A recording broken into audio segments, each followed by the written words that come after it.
За та бүхэндээ энэ өдрийн мэндийг хүргье. За манай гишүүд суугаараа дамтны сайд суугаараа. За боловсролын ерөнхий хуулийн 13 дугаар зүйлийн 13-ийн 4-ийг амьлуулах нэм санал оруулж байгаамаа. Ер нь бол амьгүй хуулиуд маш их байгаа манай Монголд тийм ээ. Тэгэхээр зүгээр нэг тунхаг төдий орон сууцчулнаа гэж орхичдаг. Хэрхэн яаж орон сууцчулах вэ? Хэдэн төгрөгийн төсөв тавих вэ гэдэг нь тодорхойгүй байдаг. Тийм учраас миний хувьд энэ боловсролын ерөнхий хуулийн 13-ийн 4-ийг амь оруулах гэж багш ажилтнанд орон сууцны дэмжлэг төрөөс үзүүлнэ гэдэг нэг заалт байгаа.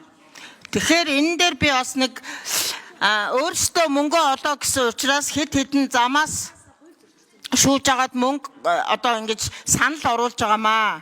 Тэгээд манай их хурлын гишүүд бүгдээрээ багш нартай хайртай, боловсролтой хайртай гэдэг. Тэгээ миний энэ саналуудыг бас дэмжиж өгөөрэй гэдгийг бас хүсэж байна. Баярлалаа.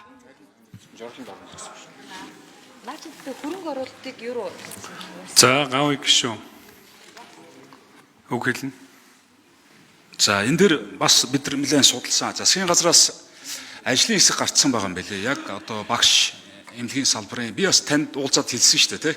Тэгээ ажлын хэсэг гарцсан явж байгаа юм байлээ. Ямар ч нэг 5-аас 10 мянган айлын орон сууцыг одоо яг ипотекийн зориулалтаар боловсролын салбар, эрүүл мэндийн салбар эдэрт одоо яаж гаргаж болох уу гэдэг судалгаа хийгээ явж байгаа юм байлээ. Та дараа нь Батамгалан сайдаа уулзаад явчаарай.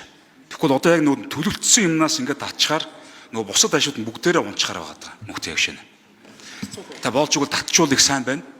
Тэг үнэхээр татч болохооргүй бол одоо сүмөр ногооныг дараал явахаас өөр аргагүй болчихлоо л да.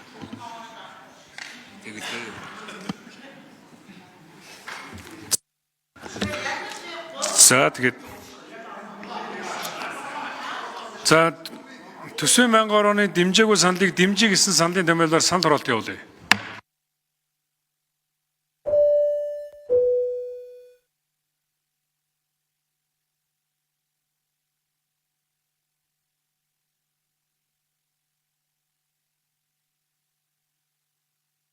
Зүүн 99 гишүүнээс 59 гишүүн дэмжиж санал дэмжигдлээ.